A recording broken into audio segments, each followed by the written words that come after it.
তো হ্যালো বন্ধুরা, আজকে আমি খেতে চলেছি ছোট বাচ্চাদের একটি জনপ্রিয় খাবার মুগ লাল। তো চলো সেই মুগ লালটা খেয়ে বোঝা যাক কতটা সুস্বাদু আর কতটা মুগ লাল হয়। চলো দেখা যাক।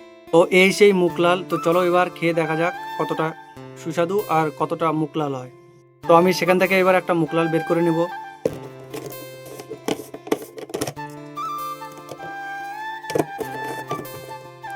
তো আমি মুগ লালটা বের করে নিয়েছি, এবার আমি মুগ লালটা খেয়ে দেখি কতটা সুস্বাদু আর কতটা মুগ লাল হয়।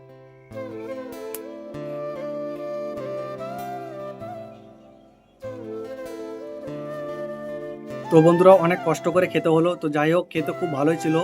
তো জানি না বাচ্চারা এটা কিভাবে খায়, কারণ যে কষ্ট করে বের করে খেতে হচ্ছে আমার পক্ষে সম্ভব না।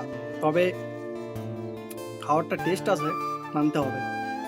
তো যাই হোক মানলাম খাওয়াটা টেস্ট আছে, কিন্তু মুখ লাল হলো না। তবে এটা ফেক, মানে শুধু বাচ্চাদের ভোলানোর জন্য যে এটা মুখ লাল হবে, এটা খাও ওটা খাও, শুধু এই কারণে। বন্ধুরা, আজকে এখান থেকে শেষ। Tata, bye bye.